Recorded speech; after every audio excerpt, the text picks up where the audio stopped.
সে আলোর কাছে একটা চেয়ারের উপর বসে আছেন জগদীশবাবু। সাদা মাথা, সাদা দাড়ি, সৌম্য, শান্ত ও জ্ঞানী মানুষ জগদীশবাবু। আর আমাদের স্পোর্টে চাঁদার খাতাটিকে জগদীশবাবু হাতে তুলে দিয়ে দাঁড়িয়ে আছে। চমকে উঠলেন জগদীশবাবু। বারান্দা সিঁড়ির দিকে তাকিয়ে জগদীশবাবুর দুই বিস্মিত চোখ অপলক হয়ে গেল। আমরা চমকে উঠেছি বইকে, আশ্চর্য হয়েছি, একটু ভয়ও পেয়েছি, কারণ সত্যি যে বিশ্বাস করতে পারছি না।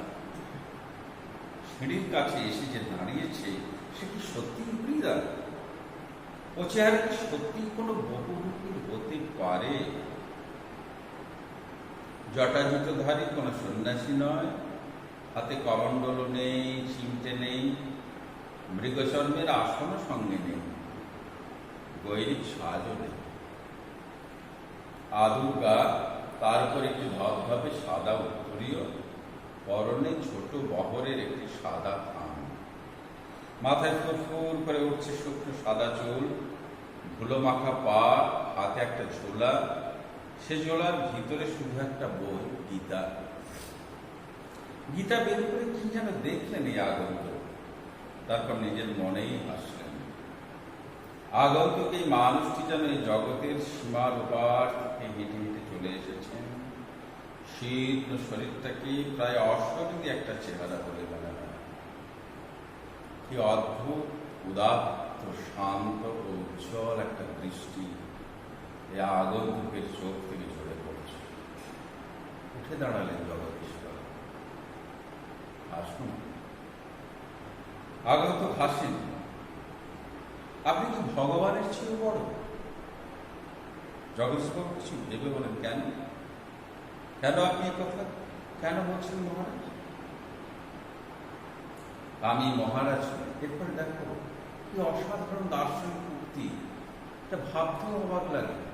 আমরা জানি না হরিদার শিক্ষাগত যোগ্যতা কতখানি, তিনি আদৌ প্রথাগত শিক্ষা লাভ করেছিলেন কিনা, কিন্তু বহুরূপীর সাজে, সন্ন্যাসীর সাজে কি গভীর দার্শনিক কথা বলছে। আমি মহারাজ নই, আমি এই সৃষ্টির মধ্যে একখানা ধুলি, কিন্তু আপনি বোধহয় 11 লক্ষ টাকার সম্পত্তির অহংকারে নিজেকে ভগবানের চেয়ে বড় বলে মনে করেন। আপনি ওখানেই দাঁড়িয়ে আছেন, নেমে আসতে পারছেন না। সেই মুহূর্তে সিঁড়ি ধরে নেমে যান জগদীশবাবু। আমার অপরাধ হয়েছে, আপনি রাগ করবেন না। আগন্তুক আবার হাসেন। আমি বিরাগী। রাগ নামে কোনো ঋতু আমার নেই, ছিল একদিন, সেটা পূর্ব জন্মের কথা। জগদীশবাবু বলুন, এখন আপনাকে কিভাবে সেবা করব? বিরাগী বলেন, ঠান্ডা জল চায়, আর কিছু চায় না। ঠান্ডা জল খেয়ে নিয়ে হাঁপ ছাড়েন বিরাগী। এদিকে ভবতোষ আমার কানের কাছে ফিসফিস করে, না না, হরিদা নয়, হতেই পারে, অসম্ভব। হরিদার গলার স্বর এরকমই নয়। বিরাগী বলেন, পরম সুখ কাকে বলে জানেন? সব সুখের বন্ধন থেকে মুক্ত হয়ে যাওয়া। ভবতোষের কানের কাছে মুখ এগিয়ে দিয়ে অনাদি বলে, শুনছ তো? এসব ভাষা কি হরিদার মুখের ভাষা হতে পারে? জগদীশবাবু ততক্ষণে সিঁড়ির উপর বসে পড়েছেন। বোধহয় বিরাগীর পা স্পর্শ করবার জন্য তার হাত দুটো ছটফট করতে শুরু করেছে। জগদীশবাবু বলেন, আমার এখানে কয়েকটা দিন থাকুন বিরাগীজি, আপনার কাছে এটা আমার প্রাণের অনুরোধ। 2 হাত জোর করে বিরাগীর মুখের দিকে তাকিয়ে থাকেন জগদীশবাবু। বিরাগী ভাষণ। বাইরে খোলা আকাশ থাকতে আর ধরিত্রীর মাটিতে স্থান থাকতে আমি এক বিষয়ী দালান বাড়ির ঘরে থাকবো কেন বলতে পারে?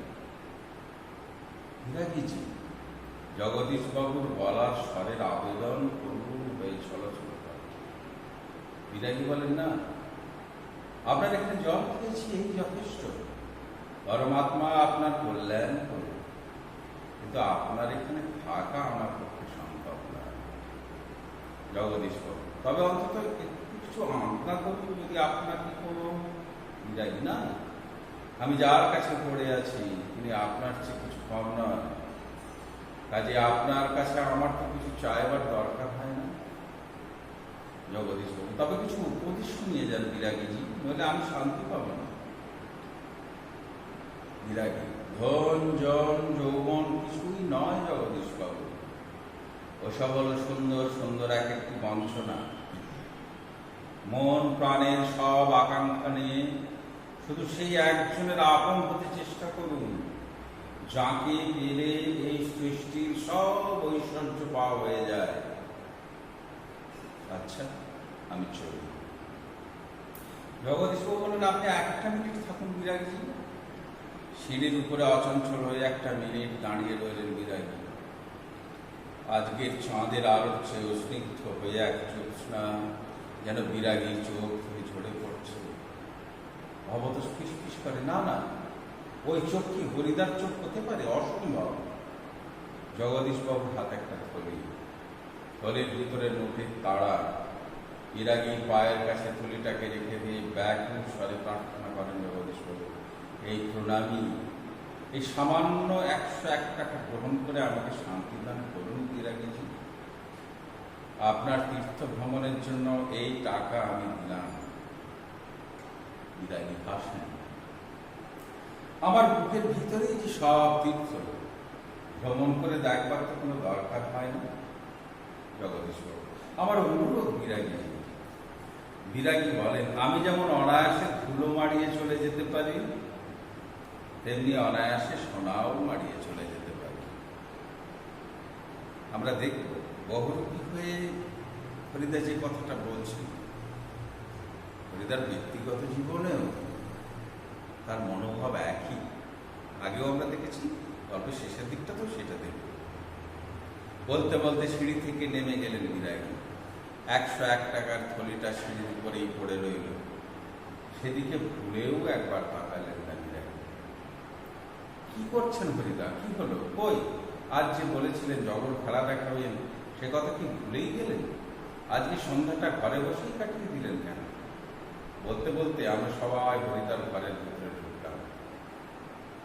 হরিদার উনানের আগুন তখন বেশ গনগনে হয়ে জ্বলছে। উনানের উপর হাঁড়িতে চাল ফুটছে, আর একটা বিড়ি ধরিয়ে নিয়ে হরিদা চুপ করে বসে আছে। আমাদের দেখতে পেয়ে লজ্জিত ভাবে হাসলেন। কি আশ্চর্য! চমকে ওঠে ভবতেশ। হরিদা, আপনি ধর সত্যি বের হয়েছিলেন? আপনি বিরাগী? হরিদা হাসলেন। আরে ভাই, ওই তো সেই সাদা উত্তরীয়টা পড়ে রয়েছে মাদুরের উপর, আর সেই ঝোলাটা, আর সেই গীতা। অনাদি বলে, এটা কি কাণ্ড করলেন হরিদা? জগদীশবাবু তো অত টাকা সাধলেন, অথচ আপনি একেবারে খাঁটি সন্ন্যাসীর মতো তুচ্ছ করে সরে পড়লেন। হরিদা, কি করবো বল, ইচ্ছেই হলো না। শত হোক ভবতোষী। হরিদা, শত হোক একজন বিরাগী সন্ন্যাসী হয়ে টাকা ফাঁকা কি করে স্পর্শ করি বল? তাতে যে আমার ঢং নষ্ট হয়ে যায়। কি অদ্ভুত কথা বললেন হরিদা। হরিদার এ কথার সঙ্গে তর্ক চলে না। আর বুঝতে অসুবিধে নেই, হরিদার জীবনের ভাতের হাঁড়ি মাঝে মাঝে শুধু জলটুকুই ছাড়া। অদৃষ্ট কখনো হরিদার এই ভুল ক্ষমা করবে না। অনাদি বলে, কিন্তু আপনি কি জগদীশবাবুর কাছে গিয়ে আর কখনো? চেঁচিয়ে হেসে ওঠে হরিদা, যাবই না, গিয়ে উপায় কি? গিয়ে অন্তত বকশিসটা তো দাবি করতে হবে। বকশিস? চেঁচিয়ে ওঠে ভবতোষ, সেটা তো বড় জোর 8 আনা কিংবা 10 আনা। হরিদা বিড়ি মুখে দিয়ে লজ্জিত ভাবে হাসেন। কি আর করা যাবে বল, খাঁটি মানুষ তো নয়। এই বহুরূপীর জীবন, এর বেশি কি আশা? এইখানেই হরিদার চরিত্রের সততা, যেটি মানুষের জীবনের অন্যতম মানব। এই সততা একজন সাধারণ, প্রথমেই যেটা আলোচনা হয়েছিল যে আমাদের চারপাশে অসংখ্য সাধারণ মানুষ, আপাতভাবে যাদের ইংরেজি বলে গ্ল্যামার নেই, সামাজিক প্রতিষ্ঠা নেই, শিক্ষাগত যোগ্যতা সেভাবে নেই, অর্থনৈতিক প্রতিষ্ঠা নেই, কিন্তু মানবিক গুণ, যেটা আমরা শরৎচন্দ্রের গফুর গল্প করে দেখব। গফুরের মধ্যে সাধারণ একজন চাষি তার পোষ্যটির প্রতি যে মানবিক দরদ, তাকে একটা মহৎ মানুষে উত্তীর্ণ করেছে। বহুরূপী গল্পে হরিদার মতো সাধারণ মানুষ তার সততা, তিনি মহত্বের চূড়ান্ত সীমায় গিয়ে উপস্থিত হয়েছে। সত্যি বহুরূপী গল্পের নামকরণ সার্থক। বহুরূপী আমরা জানি না, আমাদের চারপাশে সবাই কেমন যেন বহুরূপী হিসেবে ঘুরে বেড়াচ্ছে। তার ভেতরের আসল মানুষটাকে, বহুরূপীর আড়াল থেকে আসল মানুষটাকে বের করে আনা শক্ত কাজ নিঃসন্দেহে, কিন্তু ইংরেজিতে বলা হয় অবজারভেশন। কিন্তু ভালো করে গভীরভাবে অবজারভেশনের মধ্যে আমরা নিজেদেরকে রাখি, তাহলে দেখতে পাবো যে বহুরূপের আড়ালে সত্যি সংখ্যায় অল্প হলেও, হাতে গোনা হলেও, কোটিতে গুটি হলেও হরিদার মতো মানুষ আছে বলে পৃথিবীটা এখনো বাস্তব, যাদেরকে অবলম্বন করে, যাদের জীবন অনুসরণ করে আমরা জীবন পথে এগিয়ে যেতে পারি। কয়েকটা প্রশ্ন আমাদের করা আছে, যদিও দেখে নাও এই প্রশ্নগুলো এইভাবেই আসছে। এই যেমন ধরো, দয়ালবাবু লিচু বাগানে কি ঘটনা ঘটেছিল?